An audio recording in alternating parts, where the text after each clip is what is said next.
If you're struggling to walk again after your stroke, this video is for you. Hi, I'm Elise. I hold a clinical doctorate in occupational therapy, and I'm also a certified stroke rehab specialist. Today, I'm gonna walk you through a step-by-step exercise progression to help you maximize your chances of walking again after a stroke. Let's get into it. Of course, before starting any new exercise or therapy routine, make sure that you talk to your doctor or therapist to make sure that it's right for you. So step one in this progression is muscle activation. This is essentially just trying to get the muscles to turn back on. The first activation strategy is tapping, and this is tapping on the muscle belly or the tendon of the muscle that you're trying to activate. Now, there's not a ton of great research behind this strategy. However, it's one of those that is usually not found to cause any harm. So it's something that you can try and you don't need any fancy or special equipment for. Mental practice and mirror therapy. Now, I've grouped these two together because research actually shows that these types of interventions and strategies can actually help light up and activate motor areas in your brain, even when you don't have any active movement. With mental practice, you are mentally practicing and imagining yourself doing a specific task, exercise, or movement. And in mirror therapy, you're placing your unaffected side in front of a mirror to essentially trick your brain into thinking that your affected side is moving. Then we have cross-education training. It's something that athletes actually use. It's when you work the unaffected side in order to get gains on your affected side. So for example, when an athlete has an injury, they work out their unaffected or uninjured side hard, and they actually get gains in strength on their affected side. Now, you won't see as much of a strength gain on the affected side as you do in the one that you're working out. However, you're still able to get some, which is huge if you don't have any active movement on that side at all. And lastly, use assisted or active assisted movement. Now, this requires that you have somebody else to help move your leg through range of motion. So if you have somebody to help and you have no movement at all, just start by having somebody move your leg through all the different planes of movement.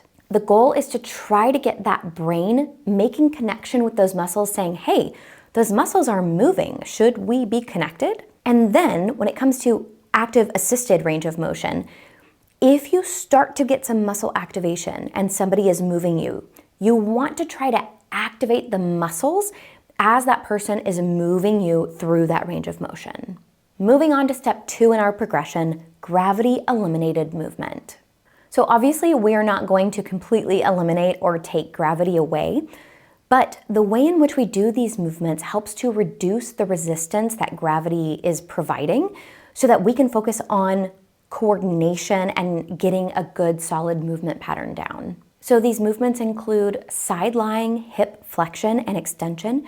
So this is where you're laying on your side, on your bed, the couch, and you're moving your affected leg forward so that your hip is flexing, and then backwards so that you're pushing your leg out behind you.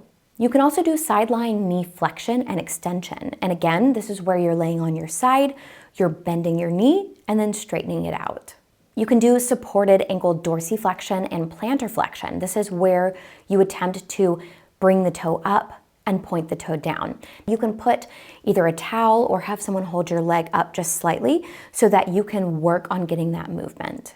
And hip abduction and adduction. This is where you lay on your back and you try to bring your whole leg out to the side and then bring it back in towards your other leg. So step three in this progression is where we have to stop and talk about spasticity. Often when people start to get movement back is when we also see the development of spasticity or the worsening of spasticity. So before you do any active movement exercises or strengthening, you want to start with these if you have spasticity. And the first is to do prolonged stretching. And I don't mean holding for 5 to 10 seconds. I mean for 30 seconds plus. This is going to give your muscles a chance to relax. Spasticity, by definition, is velocity dependent. So when you move quickly, that spasticity and tightness kicks in really fast. So to combat that, you have to do slow, very gentle stretching. And then when you get to an end range where your limb is not going to move anymore, you just need to hold it there and give those muscles a chance to relax. You can also do weight bearing through your legs. So if you have the capability of standing, even if it's with support with a walker or a countertop, getting into a standing position, allowing both of your legs to be on the floor and just trying to weight bear through your legs, standing up for 30 seconds, a minute, 2 minutes, again, is sort of like a prolonged stretch for your muscles, giving them a chance to relax so that when you go into active movement, you're going to get better results. Step 4 in this progression is against gravity movements. Once your movement is smoother and you're starting to regain some functional strength from gravity eliminated movement, this is when we start to use gravity to provide a little bit of resistance. That extra resistance is going to help you build functional strength without the need for adding weights at this point. And it's also going to help you fine-tune your movement patterns. So here are the exercises I like to do in this progression to target all of the muscles we need for walking. And the first is seated or standing marching, depending on where you're at in your recovery. Whether you do this sitting down or standing up, it's going to help target hip flexors and knee flexors, both of which we need to help take a step forward during walking. The next is single leg raises laying down. And this is a really hard exercise to do. This is where you're laying down on a solid surface, you're straightening your leg out and raising it as high as you can, and then slowly lowering it, repeating with both legs. Next is supported mini squats. So if you're able to get up on your feet, use a walker or a kitchen counter or even armrests to give you a little bit of support. And you want to sink down into a mini squat. Now, if you can go further, getting your legs 90 degrees from the ground, awesome. However, do what you can, start where you are. This is going to help really build some functional overall body strength. Then think about standing weight shifts. So if you're already doing those mini squats, getting up into a standing position and shifting your weight from one foot to the other. If you're feeling particularly adventurous, you can try some one leg stands. And I would recommend alternating that because one leg works as a stabilizing leg while you hold the other up, and then you do the same, giving the other leg a chance to be that stabilizing leg. Of course, if you decide to progress, you need to make sure you have someone with you or that you're safe enough to do that on your own. And then lastly, work on supported heel raises. So this is where you're standing up, again, holding onto something solid for support, and you're lifting your heels up off of the ground. Now, this one is really important to do those spasticity stretches before if you do experience heightened muscle tone, because often the calf and hamstrings are the most affected after a stroke. So doing that prolonged stretching of your calf muscle before you do these is really gonna help you get better movement when you're actually doing these exercises. Step 5 in the progression is walking practice with supports. All right, so what are the strategies in this progression? Well, first, you want to start off by using countertops or some type of assistive device like a walker, whether it's a 4-wheeled walker, a rollator, or a hemi walker, or a cane, whatever one that you've been prescribed by your doctor, the hospital, or your therapist. Because most people are not going to jump from not walking at all to walking without an assistive device. These help to keep you safe and supported while you start to get your feet under you and relearn those gait movement patterns. So using those assistive devices, you want to focus on task-specific training. And this is where you have a very specific path of walking, right? Something that is familiar to you that you need to do often because your brain is going to prioritize that. And let me give you a quick example. This might be practicing walking from your bed to your bathroom because this is a path that you likely travel a lot. The brain is going to prioritize what you do repetitively and consistently, so starting with pathways that you use often is a great place to start. However, aside from functional walking, you can also do a couple different drills in this section to help you increase that functional walking ability. And they include practicing stepping forward and backward, as well as doing step-ups, where you're actually trying to lift the foot up and clear the ground so that your toe isn't dragging. Step 6 in the progression is strengthening. Once you have regained most of your movement back and you're getting better movement patterns, this is where we start to implement strengthening again. You can do this through body-weighted exercises, which I'm going to cover, but you can also add weight to these exercises, whether you pop a cuff weight on your ankle or you're using more heavy-duty things like dumbbells or barbells. Of course, if you are adding weights like dumbbells or barbells, just make sure you talk with your doctor first. So the first exercise for strengthening is a sit to stand. And this is one of the most evidence-supported exercises to improve both walking and independence after a stroke. When you're practicing this, you want to make sure you're in a chair without wheels and with armrests to start with. You're going to push up using your legs and your arms to come all the way up to a standing position. Even more importantly, you want to make sure that you're sitting back down slowly and not plopping back into the chair. This is an amazing way to rebuild functional strength. Second exercise is squats.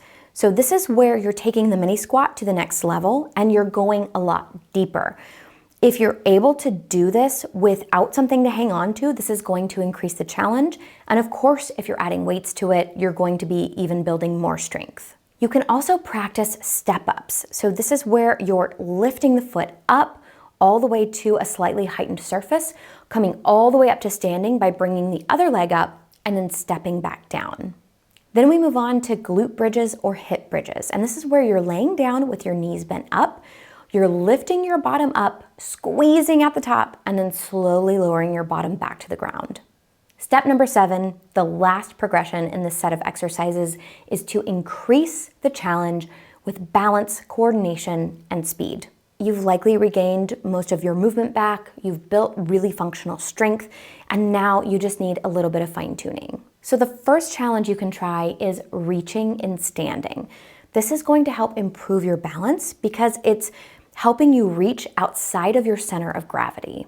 The second is reactive balance exercises, and you'll need someone to help you with this as well as be there for safety because it's meant to make you get off balance. This is where someone might push you forward, backward, or side to side, gently, to see if you can try to maintain your balance in reaction to those movements. And it might sound a little scary, but practicing this in a safe, supported environment can help to prevent falls down the road by improving your balance over time. The third challenge is dual task training.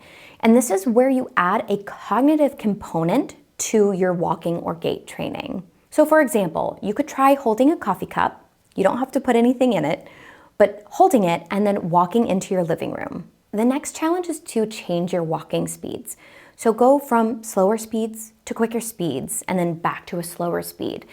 Have someone with you for safety if you need to, but this can help to improve the quality of your movement and improve your gait speed over time. The next challenge is to walk over uneven surfaces. You're not always going to be in an environment where you have a perfectly flat, safe floor to walk over. Sometimes we have to go outside. We have to walk over gravel or through grass, up hills and down hills. So practicing in these environments can help set you up for success when you're in these out in the real world. And the last challenge is to practice turning. Many falls happen while people are turning. They say, oh, I don't know what happened, I just turned and then I was on the ground. And this could be to a multitude of different things, but practicing your turning, again, in a safe, supported environment with somebody to help you can help set you up for success later and reduce the chances of you falling. Leave me a comment and let me know if you're back to walking or working on it, what's been most helpful for you. And before you leave, all month long in December, Post-Stroke is holding our end of year fundraiser. So if you or a loved one has ever been helped by post-stroke, please consider donating this holiday season.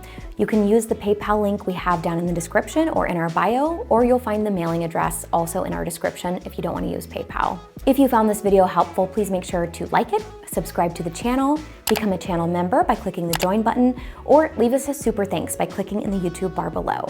And of course, a huge thank you to all of the donors who make this nonprofit possible, with a special thank you to Modus Nova and Joseph M. and our Empowerer tier on Patreon. Thank you all so much for watching. I'll see you next time.